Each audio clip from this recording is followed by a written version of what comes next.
n'est pas seulement une adoration, mais aussi une supplication. Au oui et à l'amen, celui qui promet et qui réalise.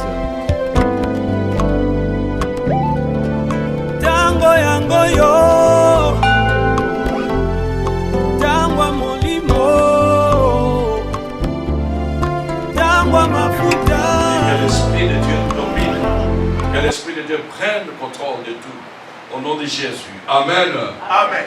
Nous pouvons nous asseoir et acclamons la parole du Seigneur.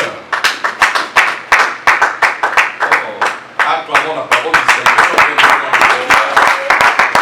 Nous sommes vivants ce matin par la grâce de Dieu. Amen. Alors le thème que nous allons aborder, c'est savoir conserver les choses que Dieu a déposées en nous. Savoir conserver les choses que Dieu a déposées en nous. En d'autres termes, savoir garder ce que Dieu a mis en nous. C'est vaste.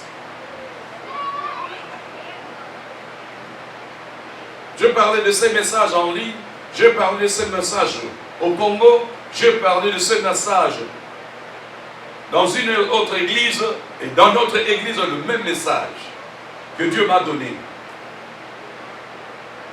Il y a encore ces deux messages que je suis en train d'enseigner ces derniers temps. Savoir conserver les choses que Dieu a déposées en nous. Nous allons étudier les mots qui se trouvent dans ce thème. Savoir conserver. Tout d'abord, conserver ce quoi?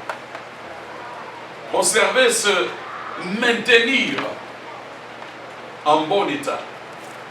Maintenir la chose en bon état.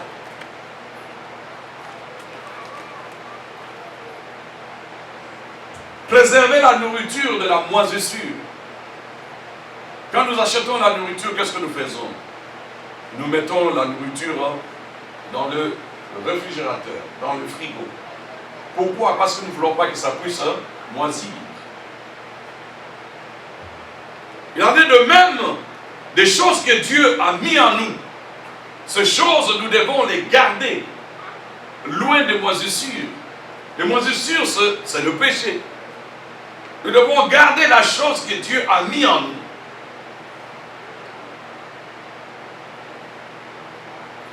Le péché détruit la foi. Ça, c'est dans l'étude de monde.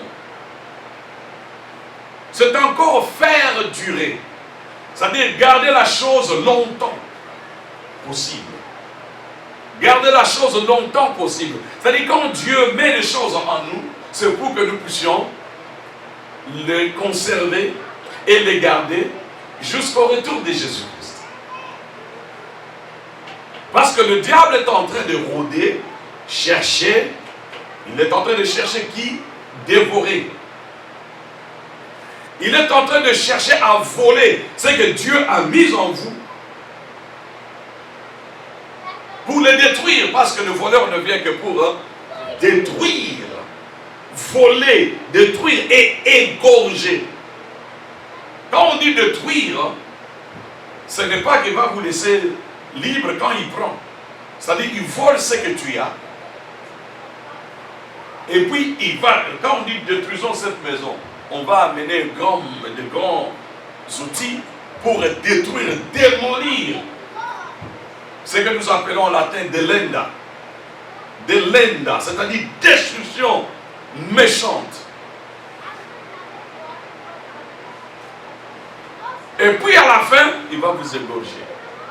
Donc le diable vous amène sur un terrain en dehors de la vie de Dieu pour vous égorger et vous écarter de la foi.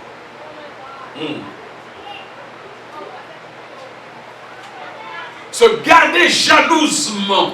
Ah, je mets le point ici. Garder jalousement ce qu'on a reçu de la part de Dieu. Vous savez, la femme, quand la femme a trouvé un homme, la femme garde son mari jalousement. Elle n'aime pas qu'une autre femme puisse même parler à son mari. Yeah. Très important. Alors Dieu veut que nous puissions garder jalousement ce qu'il a mis en nous. En d'autres termes, garde jalousement ce qui t'a été confié. Quand on dit garde jalousement ce qui t'a été confié, c'est-à-dire tu auras des comptes à rendre.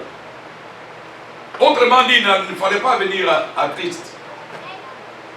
Si tu viens à Christ, sache que ce que Christ t'avait donné, il va te demander de compte.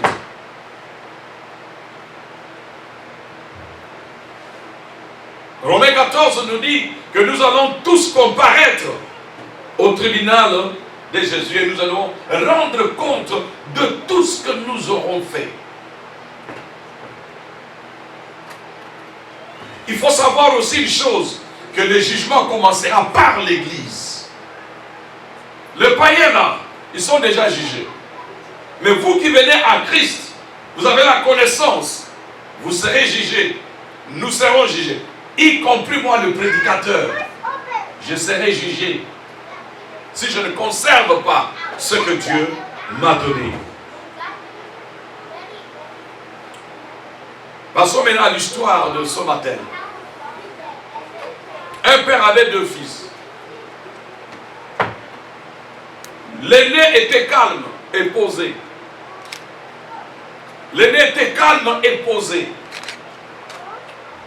Il avait l'assurance dans la maison de son père.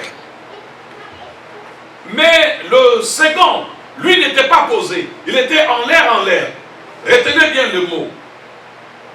Le premier était posé parce qu'il avait l'assurance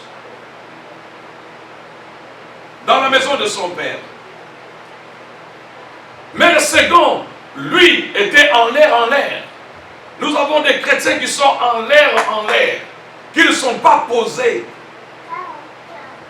Ils s'appellent enfants de Dieu, mais qui sont en l'air, c'est-à-dire ils sont de touche à tout. Quand il entend, il y a un prophète là-bas, il part. Il entend, il y a un pasteur là-bas, il part. Il n'a pas de racines, il n'a pas de fondement. Nous avons reçu le fondement de la parole de Dieu quand nous étions encore des enfants. Je suis né dans l'église, grandi dans l'église, travaillant dans l'église, mangeant dans l'église, et je me suis marié dans l'église, et je suis dans l'église. Christ me trouvera dans l'église. Amen. Alléluia. Amen. Le dernier, là, le second fils, lui a trouvé que son père tardait. Il fallait qu'il reçoive son héritage avant la mort de son père. Il y a aussi des chrétiens comme ça, qui demandent des choses vite, à dire donne-moi. Et quand ça tarde, ils quittent l'église pour aller voir les gangas. Ils quittent l'église, va faire les choses dans sa manière. Il faut être positionné, demeurer à son poste. Il faut demeurer à votre poste. La Bible nous dit, si la promesse tarde, attends-la. Habakkuk dit, j'étais à mon poste. Parce que beaucoup disent, oh, quand tu es enfant de Dieu, tu ne mourras pas sans voir vu tes promesses. Ce n'est pas ça. C'est ça que les gens disent. Hein? Yeah. Mais si tu n'es pas à ton poste, tu ne verras pas les promesses. Amen. Vous savez qu'il y a des gens qui ont salué des promesses de loin. Ils n'ont pas vu ça. Accablé par l'âge, Abraham n'a pas vu toutes les promesses. Moïse n'a pas vu toutes les promesses. C'est pour cela qu'il faut lire les Écritures. Si vous n'êtes pas dans le Seigneur, vous n'aurez pas les promesses que vous avez reçues. Si vous quittez la main de Dieu, vous n'aurez pas ce que vous cherchez. Alors le fils, comme il a demandé l'héritage avant le temps, et son père lui a donné, la Bible nous dit, il est allé loin, il a emballé ses histoires, il est parti rapidement. Il a quitté la présence de son père. La Bible dit, il est allé dans un pays lointain. Il y a des gens qui veulent vivre loin de Dieu. nous étions au Congo, les chrétiens aimaient Dieu. Les fidèles aimaient Dieu. On allait à l'église très tôt. On est déjà à l'église. Et puis on allait à l'église sans que personne ne vous pousse. Mais arrivé aux États-Unis, on dit à Dieu bye bye. Les gens disent à Dieu bye bye. Pourquoi? Parce qu'il a le chèque chaque semaine. C'est-à-dire tu priais parce que tu n'avais rien. Maintenant que tu as reçu quelque chose, tu abandonnes ton Dieu. Les garçons, quand il a reçu l'héritage, il est parti loin de son père pour aller vivre en sa manière. Beaucoup de gens veulent vivre en leur manière. Voilà pourquoi ils ratent le bonheur de Dieu. Vous ratez le bonheur de Dieu. Ici aux États-Unis, il faut toujours appeler les fidèles chaque semaine. Donc comme hier, j'ai appelé les gens, j'ai téléphoné les gens. Que demain c'est dimanche. Donc il faut rappeler les gens. Mais au Congo, on avait la cloche dans le cœur qui sonnait, qui disait que l'heure est arrivée pour aller à l'église. Mais aux États-Unis, les gens regardent le temps. Ils aiment le lit pour dormir. Mais dans la fête, ils sont le premier. Aller dans les fêtes, c'est plein de gens, bien habillés. Mais on néglige la chose de Dieu. Bien aimé dans le Seigneur, que vous le vouliez ou pas, vous allez tomber aux pieds de Dieu. Parce qu'un jour t'attend, c'est la mort. Le jour de ta mort, la Bible nous dit, nous tous, nous devrons comparaître devant le tribunal de Dieu. Et chacun de nous va rendre compte de ce qu'il a fait. Vous savez que la négligence sera aussi récompensée.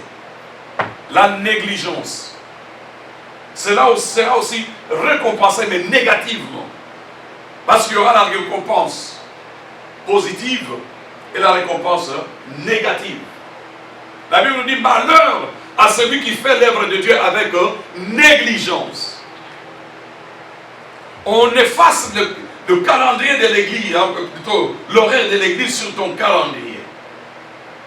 C'est ce que nous voyons, les gens ont effacé le temps de Dieu sur leur calendrier. Remets Dieu à sa place. Tu verras le bonheur. Ça veut dire que Dieu est capable de te ravir même le travail, de te ravir des choses que tu aimes là. Tu sors là le véhicule, boum. Tu restes avec un pied. Et tu vas commencer à revenir à Dieu. Les choses que Dieu te donne facilement, tu ne veux pas les prendre. And you're going to learn in a hard way. C'est-à-dire quand tu ne veux pas apprendre facilement, Dieu va te faire la leçon durement. Amen. Alors qu'il est miséricordieux, compatissant, riche en bonté et lent à la colère. Amen. C'est-à-dire il te donne encore le temps. Il te regarde, tu es en train de jouer. Mais il y aura un jour où l'Éternel va te donner le fouet. Alors le garçon est allé, il a tout détruit. Il a détruit son héritage au lieu de le conserver. Il n'a pas conservé son héritage. Il a tout dissipé dans les débauches. C'est ce que la Bible dit. C'est-à-dire, au lieu d'aller travailler, son héritage, l'amplifier, le multiplier, pour qu'il puisse devenir riche, il est allé faire l'ambiance, boire, danser, jouer. C'est ce que nous voyons ici aux États-Unis. Les gens viennent pour jouer et danser. Regarde le vendredi. Voyez les gens qui reviennent du boulot. Gas station. Pour aller prendre la boisson. Mon frère, la boisson ne donne rien. Si je te dis que j'ai 62 ans, tu ne croiras pas. Je n'ai jamais bu. Je n'ai jamais bu. J'ai encore la force. Je n'ai jamais fumé. Il n'y a rien là. Il n'y a rien dans la boisson. Il n'y a rien, absolument rien. Ça t'amène la maladie. La cigarette, à la fin de compte, il y aura des COPD. Tu vas commencer à respirer avec les ventilateurs. Tu vois des gens qui se promènent avec la ventilation là. Ça cause la cigarette. les cancers aussi. Oui, peuple de Dieu, les garçons est devenu ouvrier. Lui qui était prince, il est devenu ouvrier. C'est une forme d'esclavage. Lui qui était dans la maison de son père, en sécurité, il a voulu vivre en place par lui-même. Et il a tout perdu. Il a perdu sa position. Peuple de Dieu, ne perdez pas votre position à cause des choses du monde, des choses de la terre.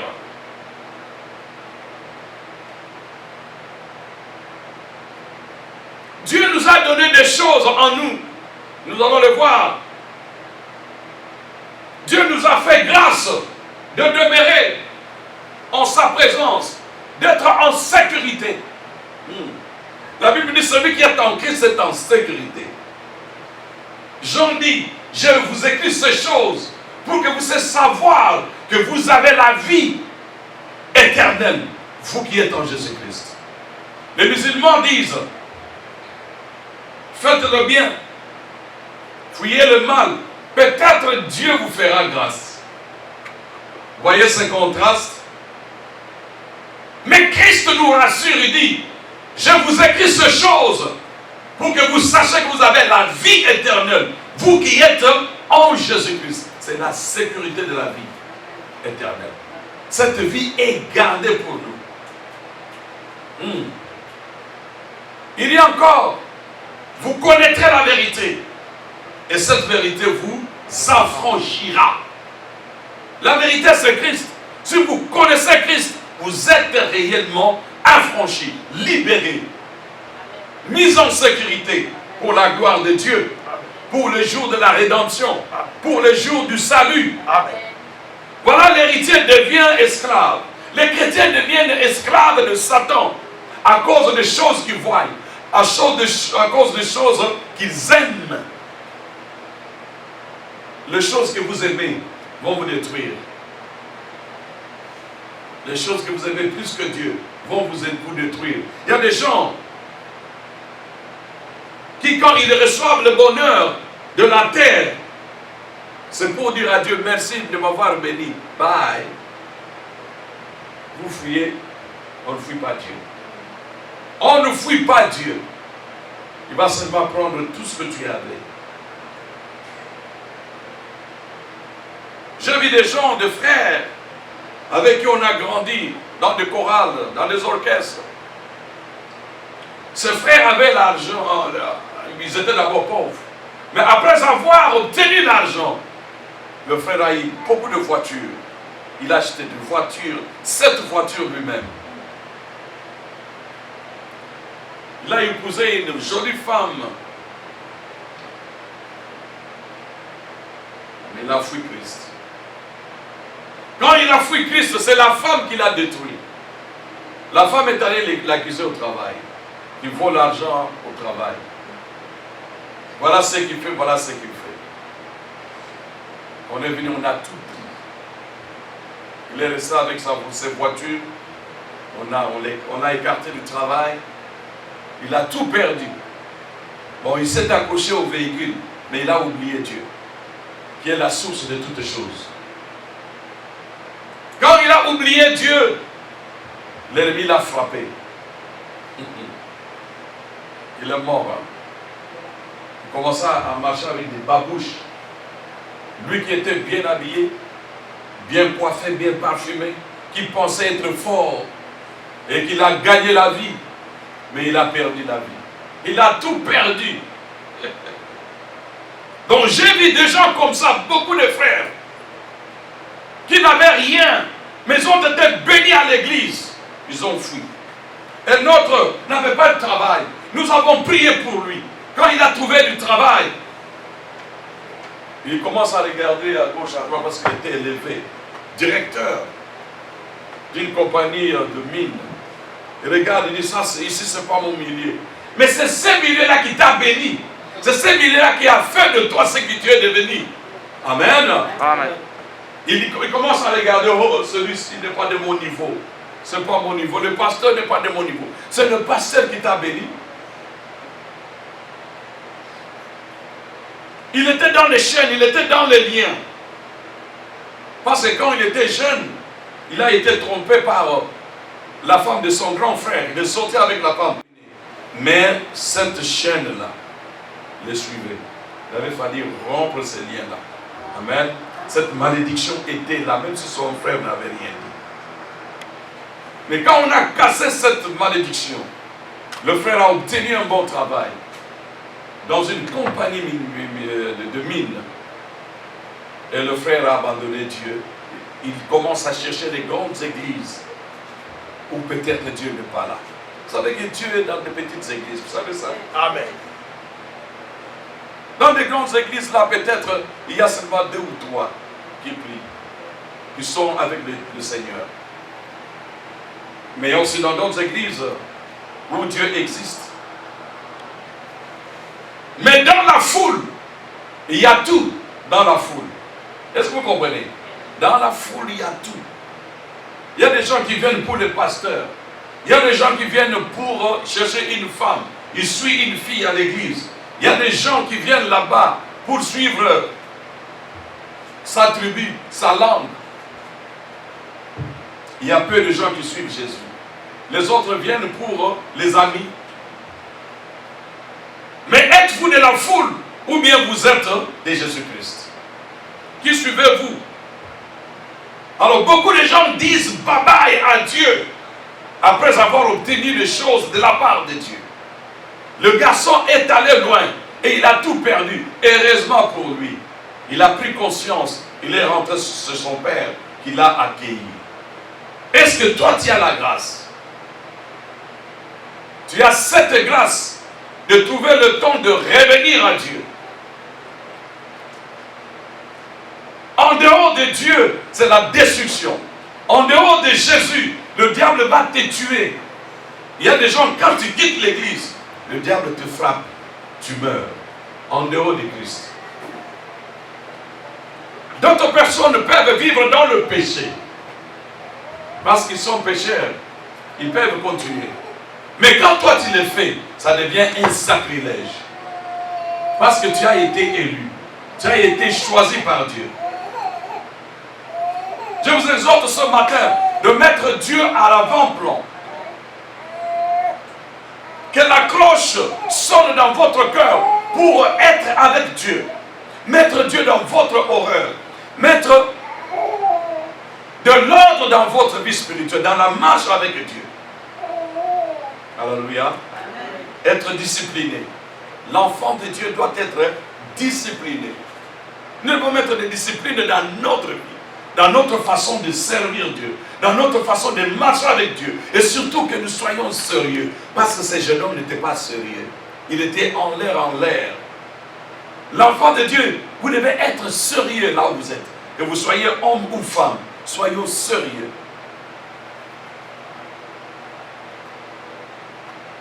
Qu'est-ce qu'on doit conserver? Qu'est-ce que Dieu a mis en nous? La Bible nous dit, gardez les bons dépôts de Dieu. Par le Saint-Esprit. Donc nous comprenons que Dieu a déposé des choses en nous. Quand on dit le dépôt là, ce n'est pas la maison, on parle de ce que Dieu a déposé en nous. Dieu a mis en nous des choses. Quand nous venons à la foi, Dieu nous a donné le Saint-Esprit. Dieu nous a donné le salut. Dieu nous a donné la vie éternelle. Dieu nous a donné des choses. Nous devons les conserver jalousement. Ne pas permettre au diable de vous voler la vie éternelle. Amen. De voler votre foi. Les choses du monde, les véhicules. Quand vous donnez beaucoup d'importance aux véhicules, aux habits, vous allez perdre quelque chose en vous. Mettez Dieu à l'avant-plan. Que le véhicule soit seulement un moyen de transport. Que les habits soient seulement quelque chose pour couvrir le corps. Ce n'est pas commencer à montrer votre habit, que les gens sachent ce qu'est le griffe.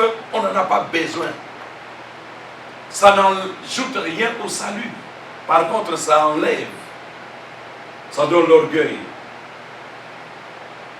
Dieu a mis des valeurs spirituelles en nous, des valeurs divines.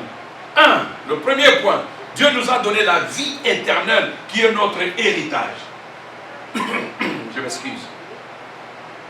Dieu nous a donné la vie éternelle qui est notre héritage. L'apôtre Paul dit, saisissez la vie éternelle. Saisis la vie éternelle, bien-aimé dans le Seigneur. 1 Timothée 6, verset 12, il dit, saisissez la vie éternelle. Combattez les bons combats et saisissez la vie éternelle. La vie de l'enfant de Dieu, c'est une vie de combat. Quand vous venez à Christ, le combat commence. Parce que le diable veut vous empêcher de ne pas voir le ciel. Il veut vous garder dans le péché. C'est pour cela que l'apôtre dit, gardez, saisissez la vie éternelle comme on saisit l'œuf. C'est dans 1 Timothée 6, 12. Gardez la vie éternelle que vous avez reçue. Quand est-ce qu'on a la vie éternelle? C'est quand on reçoit Jésus-Christ. Ici, je vais épingler, il y a croire et croire. Il y a croire et croire, c'est-à-dire, il y a quelqu'un qui croit avec son cœur, avec toute sa pensée, avec toute son âme. C'est celui-là qui a cru en Jésus-Christ. Mais il y a quelqu'un aussi qui croit, le diable croit, aussi que Dieu est là, mais il ne le sert pas. C'est pour ça qu'on dit, il y a croire et croire. Quand on dit, oh, parce qu'il a confessé, il a fait cette récitation, Jésus, je viens à toi, et j'ouvre mon cœur. Mais s'il fait seulement une simple récitation, il n'a pas reçu la vie éternelle. Est-ce que vous me comprenez? Amen. Quand tu le fais, il faut le faire avec tout cœur, de toute âme, de tout esprit. Avec toute votre force, que je crie en Jésus-Christ. Vous avez la conviction que vous avez cru. C'est pour cela que je reviens à ça. Oh, pasteur parle de l'enseignement de croire en Jésus comme si on était des bébés spirituels, parce qu'il y a beaucoup qui n'ont pas cru. Ils ont récité. Do you understand? We have a lot of people who didn't have received Jesus Christ. They only say the words, but they didn't give their heart. You got me? Il y a des gens qui n'ont pas donné leur cœur. Ils ont seulement fait la récitation. C'est pour cela qu'on dit dans la foule. Dans la foule, il y a toutes sortes de choses. Dans le filet, il y a des scorpions, il y a des serpents, il y a des crapauds, il y a aussi le poisson. Le poisson, c'est bon des chrétiens. Mais il y a aussi les scorpions. Il y a aussi les scarabs. Il y a tout. Vous êtes de quel côté? Avez-vous cru ou bien vous êtes dans la foule? Vous êtes l'enfant de la maison ou bien vous êtes un rebelle? Saisissez la vie éternelle. Dieu nous a donné l'héritage du royaume. Alors il faut développer la culture du royaume. J'aime ça. La culture du royaume. Chaque pays, chaque peuple a une culture. Nous avons aussi la culture du royaume. C'est-à-dire nous avons les habitudes du ciel. Quand vous êtes enfant de Dieu, il faut développer les habitudes du ciel. Les habitudes du royaume. Vous voyez les enfants de Dieu qui s'appellent enfants de Dieu, mais quand on met la musique du monde, ils sont là, en train de danser, la musique du monde. Et quand on change, on met la musique chrétienne, hey, il est là encore, avec la musique chrétienne. Où es-tu? Le père Obaksa, ils ont eu l'hôte. Ils ont ma bête, ma bête à Wapi. C'est comme ça que les gens vivent dans le péché, ma bête à Wapi. On répond de l'angle ma bête à Wapi. Mais il vit dans le péché, ma bête à Wapi. Nasalini n'a ma bête. Mais c'est le mal. Trop d'excuses. Pour venir à l'église, trop d'excuses. Où est la culture du royaume? David dit, je demande une seule chose, c'est de demeurer dans ta maison. Amen. Demeurer dans ta maison. On n'aime plus demeurer dans la maison de Dieu. La vie chrétienne est une vie de sacrifice. La vie chrétienne est une vie de sacrifice. Amen. C'est une vie pleine de sacrifices. Il y a des décisions à prendre. Il y a des choses à laisser. Quand tu viens à Christ, il y a des choses qu'il faut laisser. Il y a des choses qu'il faut abandonner. C'est ton choix. Et si tu n'abandonnes pas, la porte de l'enfer est ouverte. Qu'on se le dise, hein?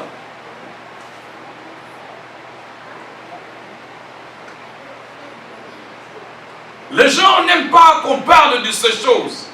Ils aiment seulement là où on leur dit, venez, vous allez recevoir le bonheur, la bénédiction, la grâce. On va te prêcher le bonheur, la bénédiction, la bénédiction du 1er janvier au 31 décembre, vous ne verrez pas le Seigneur.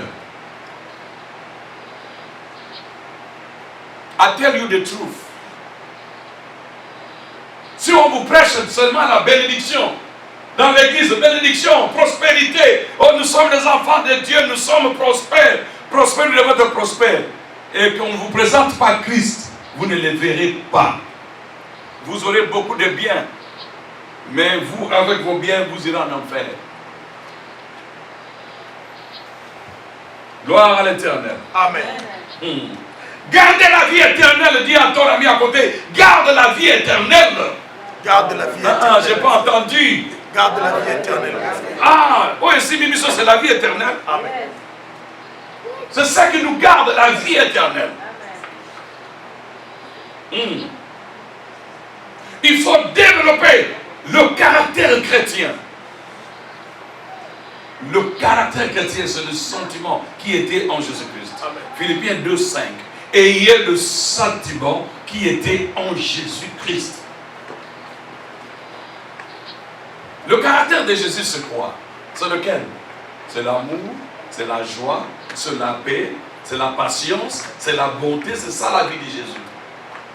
C'est la maîtrise de soi, surtout la maîtrise. C'est un élément de fruit spirituel que les chrétiens n'ont pas.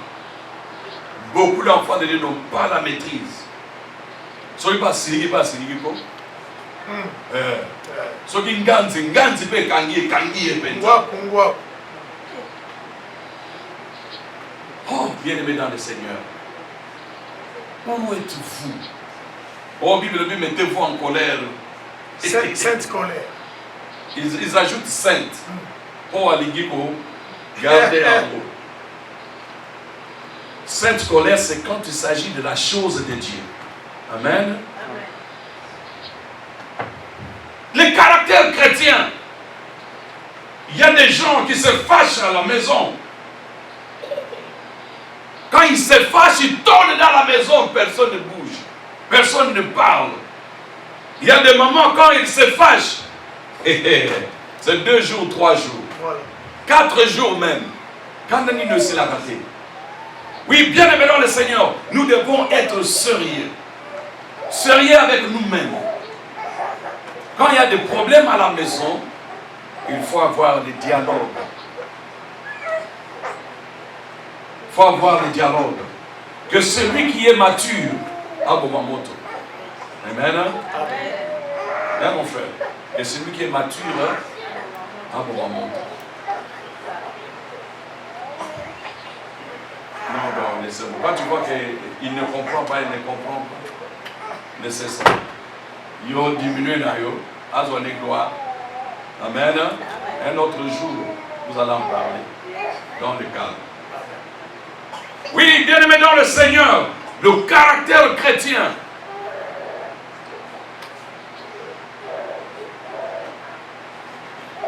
Le caractère chrétien vient par le Saint-Esprit. C'est le Saint-Esprit qui nous donne ce caractère, qui nous donne l'identité de Dieu. C'est le Saint-Esprit qui imprime en nous la valeur de Jésus. Amen. Laissez l'enfant, laissez l'enfant. Oui, bien-aimés, dans le Seigneur, développons cette vie chrétienne. La Bible nous dit, Dieu a fait de nous des participants à la nature divine.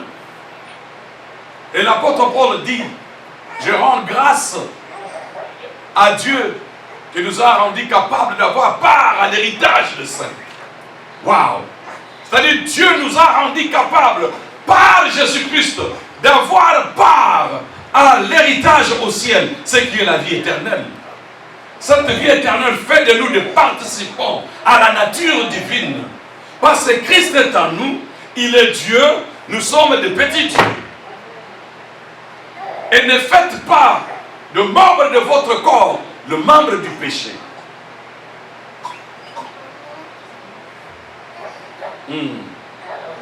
Gloire à l'Éternel. Amen. Il y a des choses à abandonner. Il y a des choses à laisser. Quand vous êtes avec le Seigneur, vous conservez la vie éternelle. L'Éternel va commencer à faire des choses pour vous. Alléluia. Vous ne comprenez pas, les portes s'ouvrent. Parce que c'est lui qui est en vous. C'est lui qui fait des choses. La Bible dit, c'est Dieu qui accomplit ce que nous faisons. Dieu accomplit ce que nous faisons. C'est-à-dire, il nous bénit pendant que nous dormons encore. Et le matin, quand nous nous réveillons, nous parlons de bonté de l'Éternel. Yes. Il prépare des choses pour nous. Il ouvre le chemin. Et c'est lui qui crée le vouloir et le faire. Mais, quand vous conservez la vie de Dieu, quand vous conservez la chose de Dieu, je suis bien placé pour vous le dire. Pourquoi? Parce que j'ai vécu des choses dans ma vie. Et je dis, waouh. Et je comprends que ce n'est pas moi. Ça, c'est Dieu qui a fait ça. Moi, je ne suis pas capable de le faire. Si vous gardez la vie éternelle en vous, vous conservez la chose de Dieu en vous, vous verrez la main de Dieu. Amen. Même le problème qui vous accable, l'Éternel a la solution pour ça. Amen. Mais une seule condition, demeurez dans le Seigneur. Amen. Il y a un message que je suis en train de donner. Demeurez dans la présence de Dieu jusqu'au retour de Christ. Donc quand vous demeurez dans la présence de Dieu, vous-même vous devez savoir que vous êtes un sacrifice pour Dieu. Alors nous allons au deuxième point, pour ne pas s'attarder là. Garde ton corps pour Dieu. Garde ton corps pour Dieu. Et garde ton cœur pour le Seigneur. Garde ton cœur plus que toute autre chose. Garde ton cœur plus que toute autre chose. Pourquoi? Parce que dans le cœur, c'est là où se passe beaucoup de choses. Des mauvaises décisions. Des mauvaises idées. Comment détruire là, comment détruire celui-là. Comment ruiner cette femme-là. Elle m'a fait ceci. Elle verra. Il m'a fait ceci. Je vais le détruire. Oh, bien-aimé dans le Seigneur. Garde le corps pour le Seigneur. Pourquoi? Parce que votre corps est le temple de Dieu. Amen. 1 Corinthiens chapitre 3, verset 16. Votre corps est le temple de Dieu.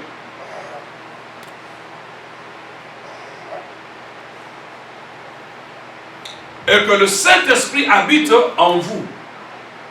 L'apôtre a répété ça 2 fois. Il dit, vous êtes le temple de Dieu. Et que le Saint-Esprit habite en vous. Quand nous recevons Jésus, le Saint-Esprit vient en nous. Le Saint-Esprit fait de nous la demeure de Dieu. Quand on parle de Dieu, nous voyons le Père, le Fils et le Saint-Esprit, un seul Dieu. Mais qui opère en 3. C'est ce qu'on appelle Elohim. Donc Dieu au pluriel mais en un. C'est ça l'unicité de Dieu. C'est comme nous avons le corps, âme et esprit n'est pas dans un seulement seul une corps. adoration, mais aussi une supplication. Au oui et à l'amen, celui qui